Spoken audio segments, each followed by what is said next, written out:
Industriale. Siamo tornati a distanza di qualche mese all'incrocio di via Levada a Concordia Sagittaria, o meglio al confine tra Concordia Sagittaria e Portogruaro. La strada è pericolosissima, l'incrocio è un incrocio che veramente per attraversare il quale bisogna fare una stipula con la buona sorte, perché soprattutto in questo periodo d'inverno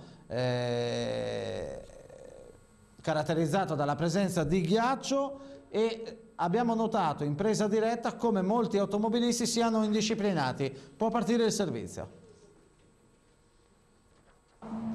È il buco nero della provincia di Venezia per quanto riguarda la viabilità. Siamo all'incrocio di Levada, dove nei giorni scorsi non si sono verificati incidenti, ma ci hanno segnalato l'aumento a dismisura della pericolosità dell'incrocio con il ghiaccio e la neve. Fortunatamente la temperatura si è alzata, per cui problemi di ghiaccio da una parte non ce ne sono, dall'altra invece rimangono. C'è una lastra ancora adesso, sono le 11 di mattina, lastre che si presentano perché il sole non batte mai. Adesso vi facciamo vedere anche un'altra cosa: l'indisciplina degli automobilisti. Qui si corre tantissimo, non si rispettano i limiti e soprattutto non si rispetta lo stop sulla famosa parabolica.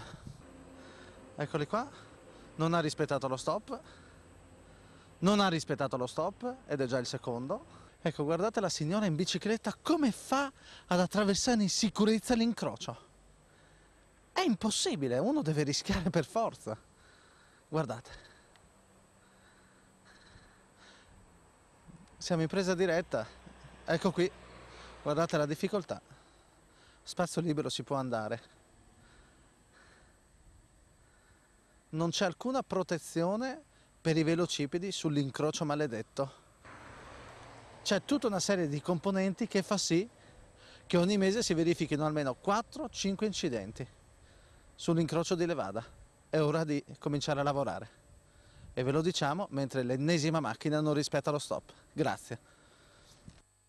Era questa la nostra ultima notizia dalla redazione di TPN Veneto. Vi lascio al break, dopo il break le notizie del meteo, ma dopo restate con noi perché c'è il collega Alessio Conforti per Agorà dal Veneto. Grazie, restate con noi.